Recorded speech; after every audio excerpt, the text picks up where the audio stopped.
Hey everybody, it is time once again for the weekly Rahdo recap, and here's what's about to happen, folks. First of all, I'm going to tell you about all the videos that went up on the channel over the last 7 days. In case you missed any of them and you want to catch them, there will be links for everything down in the show notes, or if you wait till the end, there'll be a playlist where you can just watch everything I'm about to talk about. But I'm not only going to be talking about what's on my channel, I'm also going to tell you about some videos I found and really enjoyed on other people's channel too. And if I enjoyed them, maybe you will too. And then I'm still not done, because after that, I'll tell you about a bunch of game research I did over the last week. Now, I think I've got 6 games to tell you about that I'm very excited that push their way high up into my personal wish list. So, new videos, new games. Are you ready? Well, you're in luck then. Let's get going, starting with some exclusives. If you are a supporter of the show here on YouTube as a member or over at patreon.com, you can always hit that I in the top right corner screen to learn more. I did an epic quadruple Rahdo Recluse show, which means I played through 4 games from start to finish, solo mode, and it's exclusive for you backers. The games were Lata, Tennefer, Second Curse, Kelte, and, what was the other one? Oh, Tucana Builders. All of them from start to finish, full of commentary and strategic observations and all of that. And I had a great time. That's a big thank you to everybody who helps keep Rahdo running. And that's not all. If you're a supporter of the show, you can get an early sneak peek of Footprints. The thing I just finished filming earlier today. That'll be going up next week, but you can watch it right now at early.rahdo.com or resident.rahdo.com, depending on where you back the show. Okay, that's it for exclusive. Now, let's talk about what everybody got to see last week. First of all, we had the first R&R show in a while, episode 70, me, Ruel Gaviola, and Chris George of Room and Board telling you about our top 12 favorite 2-player only games. And there was definitely something old, there was quite a bit of new, and I was very happy with the list. And if you watch the extended, there's an additional, I think, 20 games we talk about, all told. If you are a hardcore 2-player gamer fan, I guarantee we'll tell you about some you have not heard of in this list. There'll be favorites and totally big surprises too. But in addition to that, I did a preview for Midhala, which is crowdfunding right now. This is a very cool 2-part game, half adventure, storytelling, narrative, exploration, and half cooperative dungeon crawl tower defense. And what really makes the game stand out is there are no dice, no drawing of cards, no randomness. All the combat is deterministic, and it's freaking awesome for it. And you can see why if you watch my preview of Midhala. And I also did a preview for Call of Duty, the board game, which I know a lot of people wouldn't expect from me, but this game was so good, and it so captured the vibes of what used to be a big part of my life. I used to be big time into video game and computer shooters. I made them for years, Siphon Filter and Brink, so of course I'm interested in the subject matter. But even if you're not a fan of first-person shooter video games, if you like hidden movement games or programming games, you owe it to yourself to check this out. This is only going to be crowdfunding for a couple more days, and you can watch my preview, including an exclusive solo preview, which isn't available anywhere else if you want to get a sense for what that's like, and also what the co-op is like too. Yes, co-op. Okay, then we still weren't done. I got together with Ruel Gaviola, my co-host on the R&R show, and he and I tried to land a plane in SkyTeam.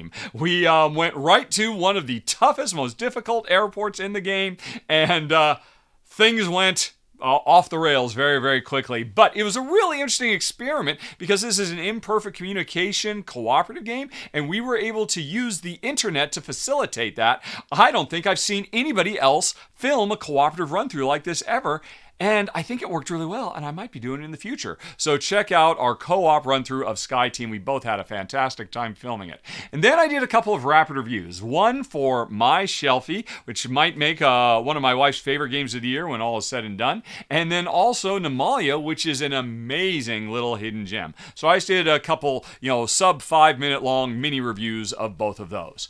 Okay, so that's what was on my channel, folks. But I'm not the only game in town. So let's talk about some other board game channels. Talking about the first one is very near and dear to my heart. It's Our Family Plays Games. Obviously, I'm a big fan of Mick and Starla, and they are crowdfunding themselves right now to fund the next season, the next year of their show. And if you're not familiar with Our Family Plays Games, these folks are just some of the kindest, nicest, most important voices in board gaming. They're champions for diversity and inclusivity.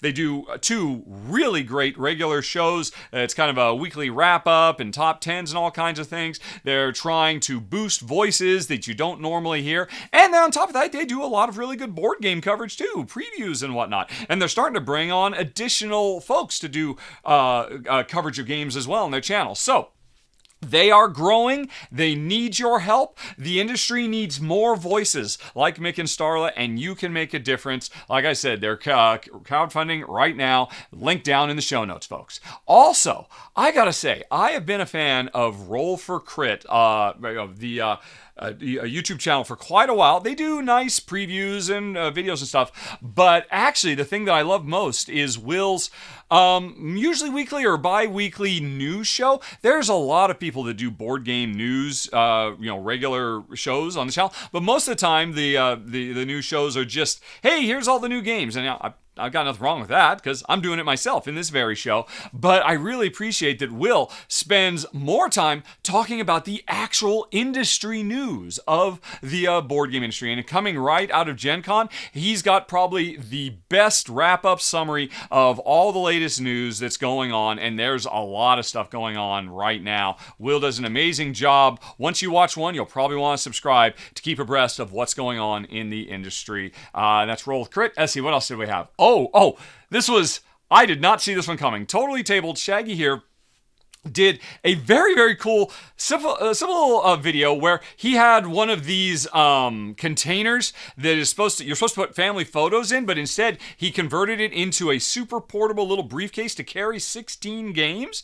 And so it was a really interesting exercise in how to condense games down into tiny packages. But while he was at it, he also ended up doing little mini reviews of 16 games, several of which I knew nothing about. They all are super duper portable, and this is just a really, really fun video. I highly recommend his 16 board games in one box on Totally Tabled. And then the last one I want to talk about, Paula Deming. Oh man, she is one of the best board game YouTubers there is. And I have to say, after Gen Con is over, I've seen probably over a dozen different Gen Con wrap-up videos, and Paula's was by far the best. Head and shoulders above everybody else. I don't know why so many people just keep doing all these things of, hey, I'm just going to put a bunch of B-roll and play peppy music over the top, and we'll just go on and on and on with that. And like, that's not helping me. Paula gave us a guided tour. She never stops talking about everything she saw. It was absolutely fantastic. And it reminds me of the way I used to do run-throughs of Essen Spiel many, many years ago when I was younger and not quite so tired and old. And so my hat's off to Paula. She did a fantastic job. So, folks, those are a bunch of very, very fun videos. Hopefully you enjoyed them. But we are still not done, because now I'm going to give you a countdown of the 6 most exciting new games that I discovered. All of these are in the future, some weeks away, some months away, some years away. Some of them haven't been talked about anyplace else because I found them as soon as they popped up on Board Game Geek. I'm doing them in countdown format, starting with, let's see, where's my button? With number 6 on the list, Cookie Champion. Now, I should say, the first few on these lists, I can't say much about what's in the gameplay. I picked all of them, like this one, with designers Lewis and Stefan Maltz, because of the design pedigree. Lewis and Stefan, I believe it's a father and son design team. They were co-designers on Rococo. They did Edo. They've done a lot of really great game designs over the years, so I'm always interested. They're teaming up with Eagle Griffin. I think it's the first time. No, of course, they teamed up with them on Rococo as well. I don't know what it is. We're making cookies. There's a very weak description, not much here, that talks about you're either trying to sell the cookies you make or enter them in contests to win prizes. You have to manage your kitchen staff, apparently, and hire and fire people. Shades of Rococo again. It says it's bag and deck and pool building. It's got area majority. Like I said, I'm mostly here for the maltzes, but I like cookies, and Eagle Griffin pretty much, never lets me down. So number 6 on the list. I just wish I knew a little bit more about Cookie Champion is the name, Cookie Champion. Then number 5 on the list is Medieval Jan Zika. And a dynamic dice-driven sandbox game set in medieval Bohemia. There's even less of a description here. It's a dice-driven game where we're spending time sieging castles, helping monks, and then playing dice games in taverns. There's no description here at all, other than there's dice rolling and re-rolling and locking, Yahtzee stuff. Here's why this is on my list. One of the designers, Peter Volchek, is a very renowned designer for me because I loved Peter's Boston Space. I loved Ballada, but most importantly, Terra Futura made my preliminary top 10 list for 2021. It was such an amazing game. Terra Futura was so fantastic that anything Peter works on, I want to check out, which is why Medieval Jan Zika, even though there's almost no information, immediately goes onto my like-to-have list just because of his pedigree. Then we go on to number 4, Humanity. Expand your base on Titan. Expand it and achieve. Expand your base on Titan. Expand it. Oh, he said expand it twice in the description. Come on, Bombix. You got to work on a better log line than that. Achieve scientific experiences. Again, almost nothing here. It's a worker placement game.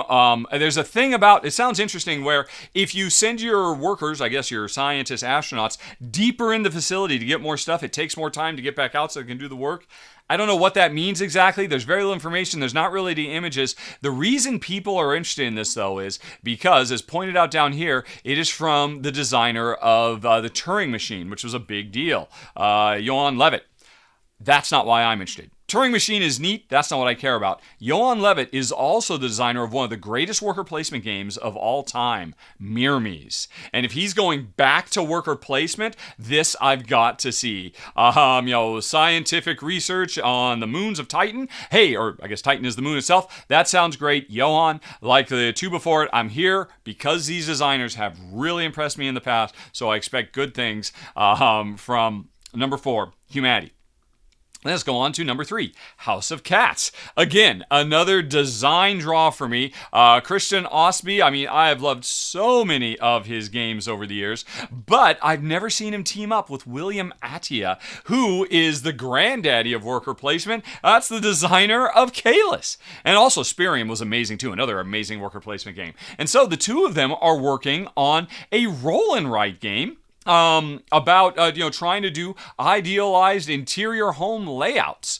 And I took a quick look at the rules. It sounds pretty sharp and simple. Nice, still streamlined, straightforward, and clever, and fresh take on worker placement because of the way the dice clump together and you can lay them out and you're trying to make patterns and stuff like that. When you make certain patterns, you unlock special powers. And the game comes with 4 different unique levels you can play through. So that all sounds very, very nice. But again, it's mostly the design team of a Christian Osby and William Attia. That's something I gotta see. And then the 2 of them working on a roll and write. Go figure. Okay, that's number 3. Number 2 is Far Away from Ketchup Games. And again, one of the designers here, Johannes Guppy. Oh man, I thought Queens was fantastic. I thought Orichalcum was amazing. I thought Rua, which I recently played with Jen, was absolutely phenomenal as well. So this guy has really been impressing me with his designs. And who's his co-designer? Right. Oh, and Draftosaurus and Trek 12 from his co-designer, Corentin Lebrat. So we've got, again, another great design duo working on a game. I actually spent time reading the rulebooks, and I can sum up what makes this game sound really interesting. Over the course of the game, you're going to play 8 cards from left to right, and you're getting points out of them, trying to do them in ascending order with their numbers so you can unlock bonuses and whatnot. But then, after you've played all 8, you score them in reverse order. So this is a first in, last out. So you're trying to play cards in the correct order to get the most you can out of them, but you're always bearing in mind that, hey, at the end of the game, I'm going to score them in reverse order. And that sounds like a really, really cool idea. And again, from really, really great designers. Number 2 on my list, Far Away. Alrighty, but number one, oh my gosh, folks, did you know Grand Austria Hotel Hochsaison is a new roll and write coming from the creators of the original Grand Austria Hotel, one of the all-time great dice drafting games, and now they're turning it into a roll and write from Lookout Games. Yes, please. I want to have this. I want to have this very much. I love Grand Austria Hotel. I love roll and writes. I love dice drafting. I think I'm going to love everything about this, which is why it made my number one most anticipated. And there we go, folks. Another week wrapped up, and hopefully you found some of that interesting. Right about now, there should be a big old playlist, so all the videos I talked about are right there. But again, everything, including links to the games I talked about, are down in the show notes. And go on ahead and subscribe, folks. You won't want to miss my run-through of Footprints when it goes up. And I am tired. It is almost midnight. I am filming this the night before.